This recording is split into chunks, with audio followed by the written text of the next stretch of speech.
Mes parents sont athées, croient pas en Dieu, donc j'ai reçu aucune éducation religieuse, quelle qu'elle soit. J'ai lu le Coran, donc après je me suis convertie, je me suis mis à la prière, tout doucement. Et puis voilà, après de fil en aiguille, je me suis voilée. Juger les Français par rapport à la loi, comme eux ils peuvent pas juger l'islam par rapport aux femmes et aux musulmanes. On est libre, donc c'est nous on a choisi de porter ça. C'est comme un livre, on peut pas juger juste la couverture, il faut le lire.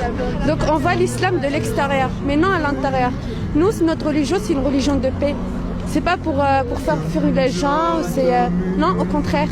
Ce que je demande, c'est juste pratiquer ma religion, sortir, parce que franchement, ça fait peur de sortir de nos jours. Est-ce qu'on force les gens à se déshabiller, enlever leurs pantalons, enlever leurs t-shirts? Non, moi, pour moi, c'est un habit. Donc voilà, on me demande pas de me déshabiller comme ça, sans raison vraiment valable.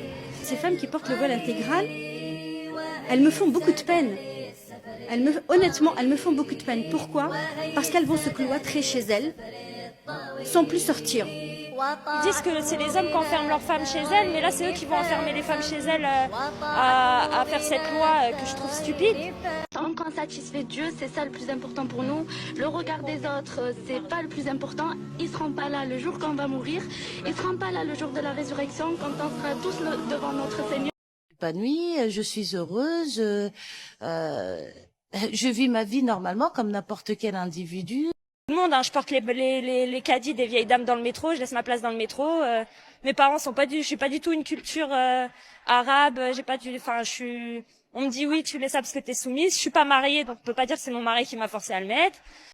Je suis voilée, je suis quelqu'un qui est indépendante et qui a des responsabilités. Donc je sors tous les jours, je rencontre les gens, je vois les gens. Moi-même, mon entreprise, je suis chef d'entreprise, je m'assume parfaitement. Et étant donné que je suis le patron, mon niqab ne pose problème à personne. Je fais ce que je veux, je touche à personne, je fais pas de mal aux gens. Mais de problème avec la police. Et là, vu que avec cette loi, j'enfreins la loi, je suis vraiment pris comme une criminelle.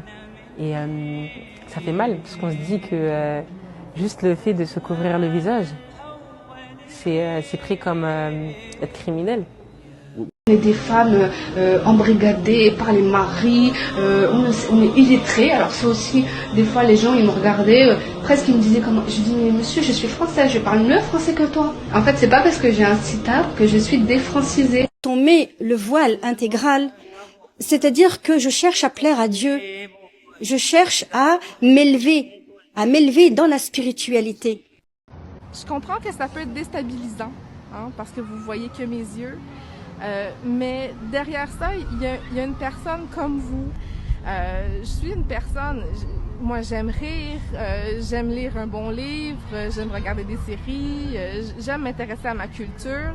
Un soir où j'étais dans le métro, je sortais du métro, j'étais à la station Sauvé, j'étais dans un escalier mécanique et il y a un homme qui m'a lancé sa bouteille de bière.